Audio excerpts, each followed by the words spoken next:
दोस्तों, एक धोबी अपने गधे को लेकर के जा रहा था। उसे रास्ते में एक पत्थर दिखाई पड़ा, बहुत ही चमकता हुआ बड़ा खूबसूरत सा पत्थर। उसे बड़ा पसंद आया। उसने लिया और कपड़े में बांध करके अपने गधे के गले में बांध दिया और वो लेकर के अपना ऐसे गधे को जा रहा था। उधर से एक सुनार आ रहा था। उसने देखा भाई ये तो हीरा है, लेकिन ये इस धोबी ने इस गधे के गले में क्यों बांध रखा है। तो वो समझ गया कि इस धोबी को नहीं पता है कि ये हीरा है। तो उसने जो है धोबी से बोला कि भाई ये जो गधे के गले में पत्थर है, क्या इसको बेचोगे? तो बोला नहीं, बहुत अच्छा लग रहा है, फिर भी बेच दो, मैं कुछ पैसे दूंगा। तो बोला अच्छा, पैसा भी दोगे क्या? क्या दे सकते हो? तो उसने बोला 20 रुपए दूंगा। इसे बोला नहीं, मैं तो 25 रुपए में बेचूंगा।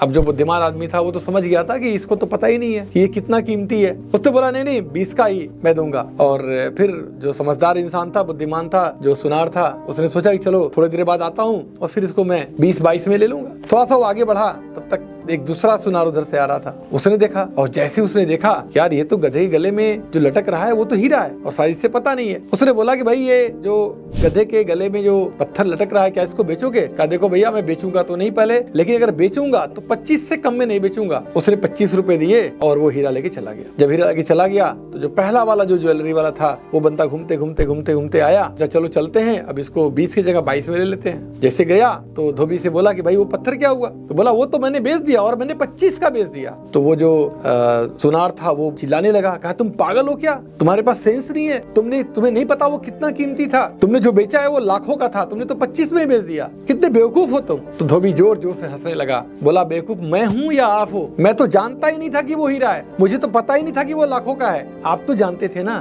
तो आपने 25 में क्यों नहीं ले लिया? दोस्तों, ये कहानी सिर्फ उस सुनार की नहीं है, बल्कि हम में से बहुत सारे लोगों की है। जो लोग नेटवर्क मार्केटिंग को नहीं जानते ना, कोई बात नहीं, वो वैल्यू नहीं करते। लेकिन जो लोग नेटवर्क मार्केटिंग को जानते हैं, टाइम कंपाउंड को जानते हैं, पावर ऑफ लिवरेजिंग को जानते हैं, जो लोग इस जिंदगी को बदलते हुए देख रहे हैं, उसके बावजूद भी अगर वो अपना बेस्ट नहीं दे रहे हैं, अपना 100% नहीं दे रहे हैं, तो दोस्तों बहुत दुख होता है। मैं यही कहूंगा दोस्तों, अगर आपने इस इंडस्ट्री को समझा है तो अपना 100% दीजिए। Thank you.